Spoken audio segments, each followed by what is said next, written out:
আমার শেষবারের মতো ভার্সিটি ফর্ম কেনার টাকাটা দিয়ে দাও। আমার যদি একবার সরকারি ভার্সিটিতে চান্স হয় তখন আমার কোনো পড়ালেখার কোনো টাকা পয়সা দেওয়া লাগবে না আব্বা। আমি তখন নিজেই তোমাকে টাকা পয়সা দিতে পারবো আব্বা। আম্মা যাও না, আমি কলেজের মধ্যে সবার মধ্যে একমাত্র ছাত্রী যে গোল্ডেন এ প্লাস পায় পাস করছি। পায়া কি লাভ হয়েছে? এগুলো কি একবার বাধা দিব? এগুলো বাদ।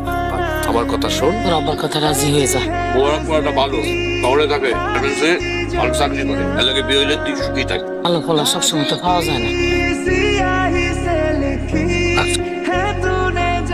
আমার লাগে বিয়ে হয়েছে, খুশি হন নাই? কি জোর করে বিয়ে দিচ্ছে? বিয়েটা আমার নিজের ইচ্ছাতেই হয়েছে, কিন্তু জোর করে আমার স্বপ্নটা ভেঙে দেওয়া হয়েছে। ছোটবেলা থেকে আমার স্বপ্ন ছিল পড়াশোনা করে আমি শিক্ষিত হবো, মানুষের মতো মানুষ হবো। আপনি কি কইতেছেন আমি তো কিছু বুঝতে পারতেছি না। তুমি না কইলা বড় লাগে কইলাম, স্বপ্ন হইতেছে বড় হইতেছে।